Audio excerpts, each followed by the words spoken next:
Good morning. Today's Bible message comes from 1 John chapter 1, verse 5. And John's delivering a message that he had heard from Jesus. And it says this: God is light, and in him is no darkness at all. Now, John describes God as an absolute, so that there's no confusion for us. God's light. And darkness can't exist within light. And likewise, light drives out the darkness. So we see light today. We have this idea, if you've taken physics, you've seen the experiment with a prism, and it spreads the light out, and you get these multicolors, the rainbow.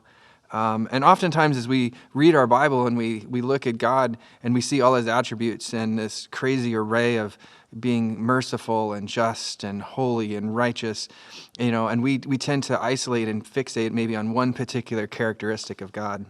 But John's telling us that he's light and there's no darkness in him. So no matter how you split his attributes, no matter how you divide him up, the entirety of who God is absence of all darkness. So as you're reading your Bible and you're reading about who God is, whether he's a merciful God or you're in the passage where he's talking about God's vengeance or God's wrath upon his enemies, we're certainly happy to talk about the God of love and the God of mercy when it comes to us or our friends or our family. But what about when God is merciful to our enemies?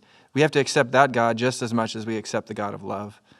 So again, as you read your Bible this week, I implore you to look at the entirety of who God is and don't discount those things that you don't like. Read it, absorb it, and see how you can align yourself better with the God of the Bible that's described in all its infinite glory, knowing that he is ever unchanging and that there is no darkness in him. Thank you very much for joining us today, and have a good day.